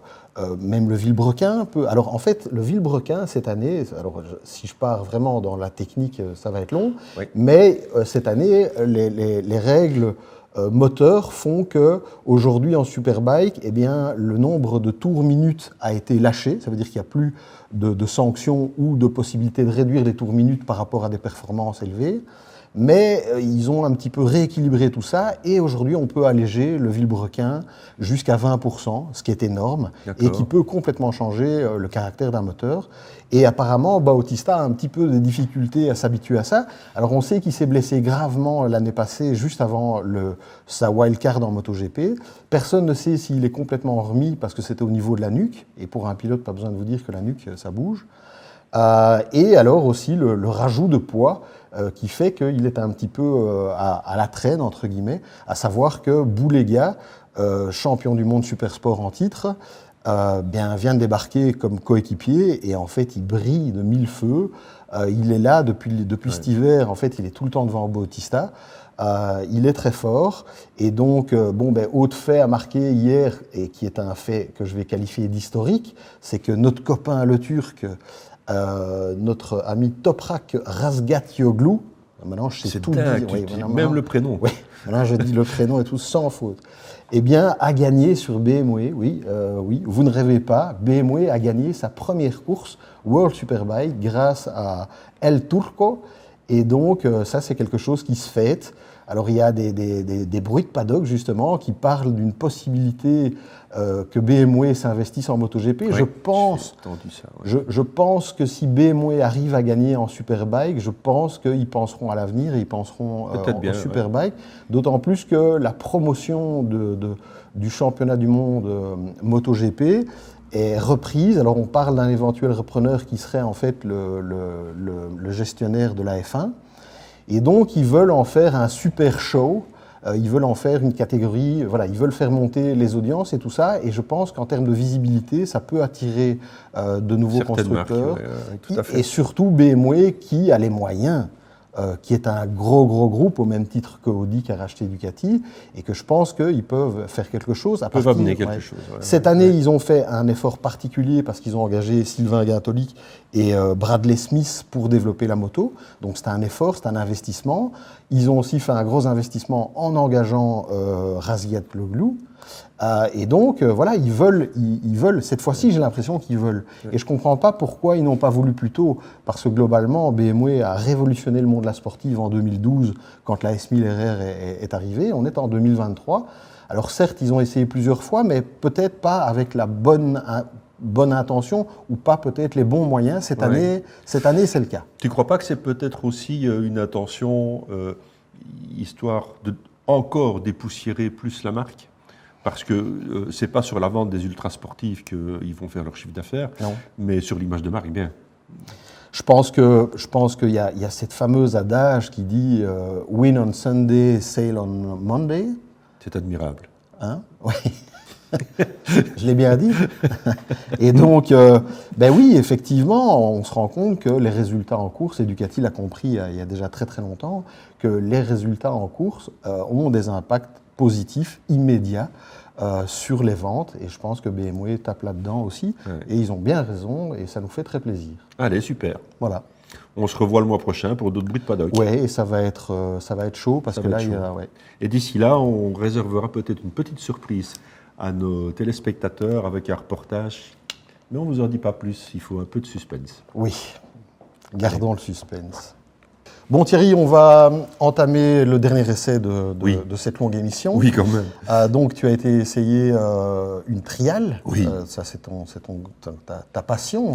Oui, c'est mon dada. C'est mon dada. Bah, j'aime écoute, ça. vraiment. Très bien. Mais je roule, comme tu le sais, toutes les semaines, mais on roule en ancienne moto. Ouais. Mais là, en fait, j'ai essayé la nouvelle GazGaz, la nouvelle GazGaz TXT de trial.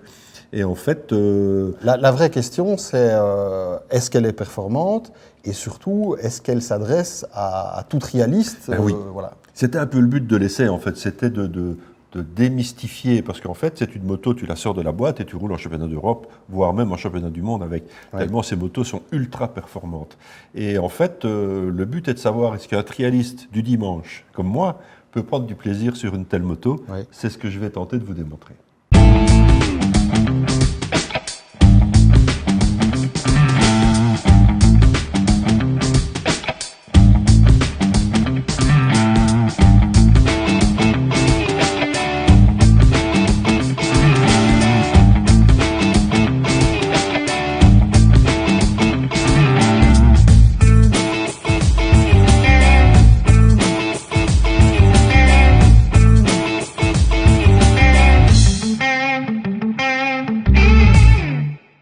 Chez Carter et Piston, vous savez, le trial, on aime ça. On aime ça, mais nous, on roule principalement en ancienne. Quand on dit en ancienne, c'est des motos en général d'avant 1983, 84, 85, avec 2 freins à tambour, 2 amortisseurs à l'arrière et un refroidissement par air. Ici, On est évidemment dans l'ère moderne, on est avec la GazGaz 250 de 2024. Alors, qui peut le plus, peut le moins, parce que évidemment, on a tous des images dans la tête de ce que font les ténors de la discipline, avec des montées impossibles, des cailloux de 2,50 m de haut sur lesquels ils se baladent sur la roue arrière. Tout ça n'est réservé qu'à une élite. Et pourtant, ces machines peuvent le faire. Voici une machine sortie de boîte qui pourrait sans problème rouler en championnat d'Europe, voire en Trial 3, en championnat du monde, ou en Trial 2 en tout cas. Donc en fait, le but c'est quoi? C'est de se dire, tiens, nous, avec notre niveau de trialiste du dimanche, est-ce qu'on peut s'amuser avec ce genre de machines? Est-ce que ce sont des machines accessibles avec lesquelles on peut s'amuser dans des zones à notre niveau? Alors la réponse est oui en fait, parce que ces machines sont évidemment beaucoup plus nerveuses, beaucoup plus performantes, ont des meilleures suspensions, ont des freins à disque à l'avant, à l'arrière, et permettent évidemment des évolutions et peut-être des virages un peu plus serrés qu'on peut le faire avec nos machines anciennes. Et encore, tout dépend du gars qui est dessus.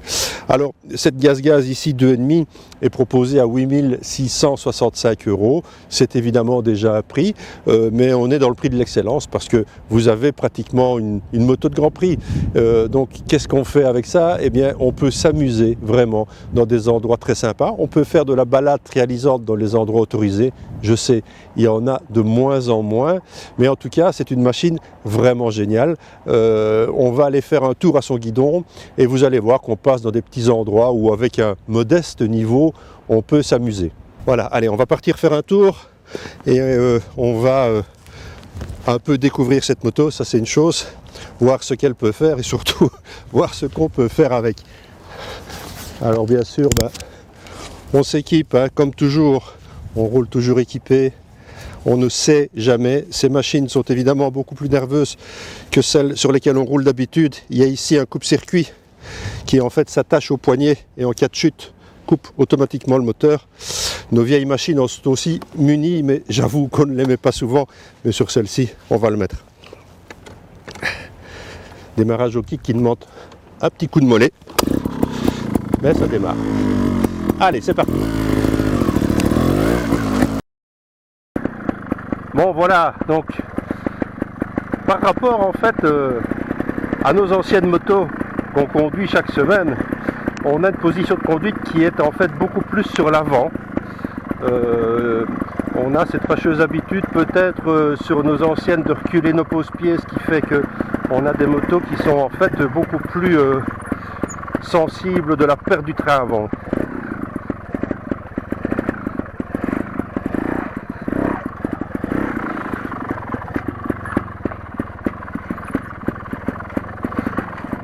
Voilà, on est dans des zones évidemment très faciles.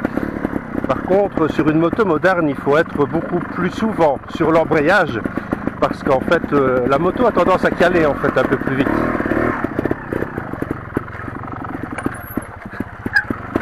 Allez, on est limite calage, je suis en deuxième.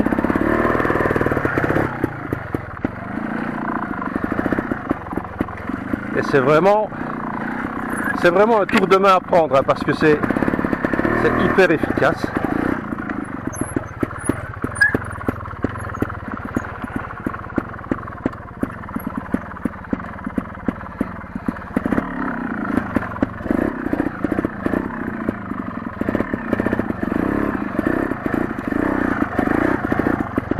Équilibre en fait beaucoup plus vite trouvé sur cette machine. Vous avez vu, on a des petites périodes de surplace.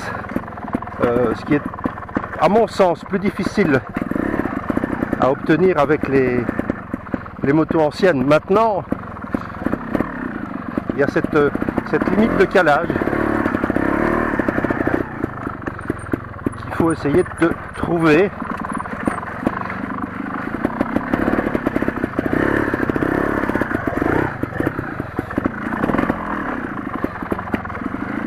C'est pas mal, hein, vraiment. Là, on se dit, ok, je peux rouler à l'ancienne ou je peux rouler comme un trialiste du dimanche avec une moto moderne. Et en fait, tout l'intérêt de l'exercice est là.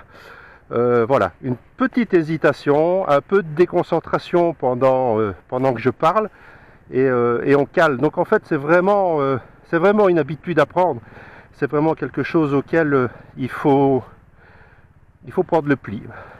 La zone qu'on vient de faire était un peu plus technique, hein. On va vraiment faire de l'enroulé comme à l'ancienne. Je suis en deuxième.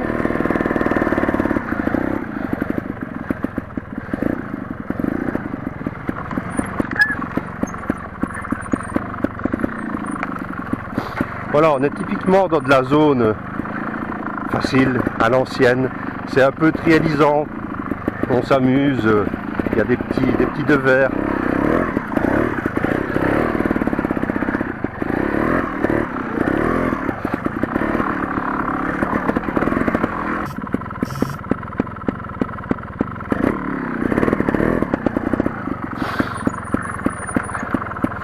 Bon, les suspensions sont évidemment géniales et vous permettent d'envisager des petits passages, des petits rochers, c'est sympa. Allez, on y va. Voilà, un coup de gaz, l'avant se lève, il n'y a plus que l'arrière qui touche et la moto fait le travail pour vous. Je m'étonne moi-même.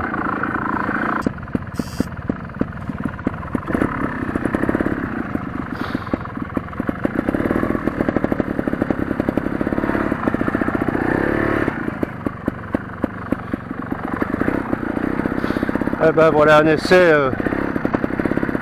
on ne peut plus concluant d'une petite machine ultra nerveuse évidemment et qui permet pas mal de choses. On est dans un endroit assez exceptionnel ici, on y vient avec parcimonie, nous sommes juste tolérés, mais c'est un endroit d'entraînement assez extraordinaire. Les connaisseurs reconnaîtront évidemment certainement l'endroit. J'en suis même persuadé. Allez, encore quelques tours de roue et puis il faudra quand même se résoudre à la rendre.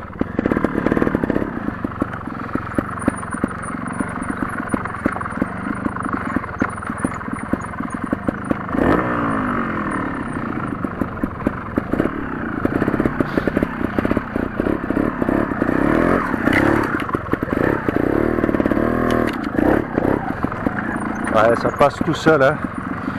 C'est quand même sympa.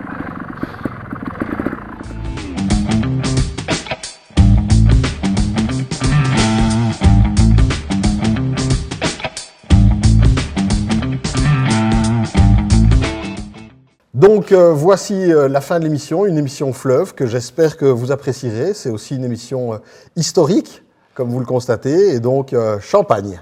C'est parti, allez. Alors, pour ceux qui ne le savent pas, j'ai été traiteur pendant 20 ans, donc des milliers de bouteilles ouvertes, et une de plus. Elle compte, celle-là. Hein, et que paye pas un peu. Celle-là, c'est une importante. bon, allez, on trinque. Longue vie à Carter et Piston. Bon vent Arnaud, bon vent Alex. Merci. Et surtout, gaffe sur la route. À l'Universel.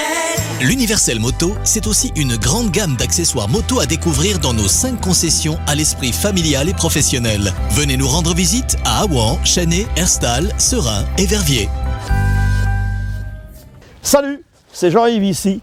Retrouvez-nous sur notre site monassurancemoto.be, le site spécialisé en conseils au niveau de vos assurances moto, sur notre chaîne YouTube. Plus classiquement, vous pouvez nous transmettre un message mail, comme d'habitude, et en attendant, gaffe sur la route. Venez découvrir notre vaste showroom et nos nombreux véhicules de stock. Motostore, c'est une concession à l'esprit familial avec des passionnés à votre service.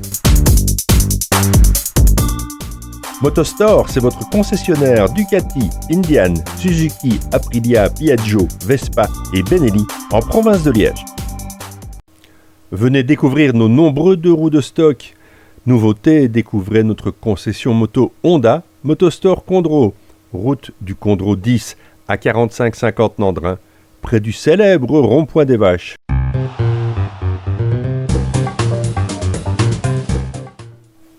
Merci à vous tous qui avez fait de cette émission un succès. 5 ans, 67 émissions, plus de 100 heures de diffusion, plusieurs millions de vues, 16 000 abonnés.